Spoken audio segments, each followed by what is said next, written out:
are like a blueberry. They're ready earlier in the season and they have a more complex taste. Some people describe it as a blueberry-raspberry combination. There's more antioxidants in Haskaps than blueberries, but people don't know Haskaps. So everyone that comes to the field, we have to explain what a Haskap is.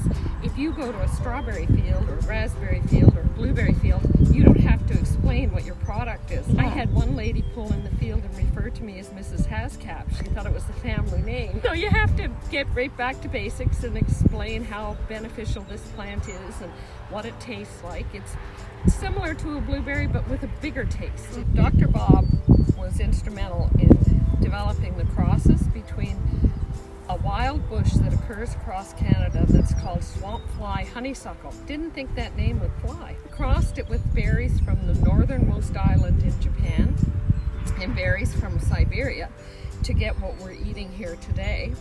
And they named it Haskap.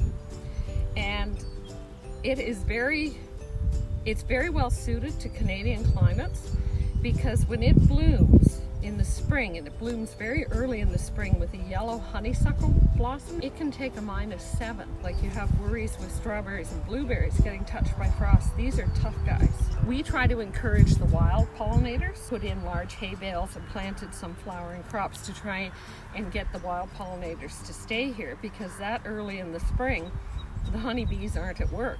We need the wild bumblebees pollinating.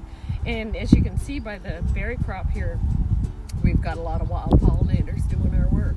We open our U-Pick operation from 8 in the morning and we close at 1. And the reason we close at 1 is that the heat of the day is hard on the berries. And if you pick berries that are themselves very, very warm, they don't keep as well. And we find that the average person picking a box can pick a 5-pound box in 1 hour.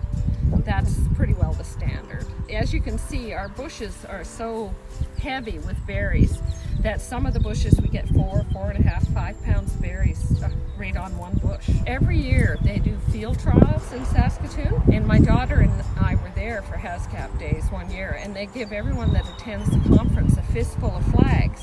You go out into their research field and they have done all these individual crosses with different varieties, and you walk back and forth on these rows. There's hundreds of plants, and you taste the berries, you look at the shape of the bush, and you evaluate it for what would you want in your field, and you stick a flag in. And at the end of the field days, they find the plants that have the most flags, and those are the ones that they take further into their propagation. So they start off with a number, and then when they finally get to the point where everybody agrees that that's a winner, they develop the name. And so the varieties are changing and developing and growing all the time.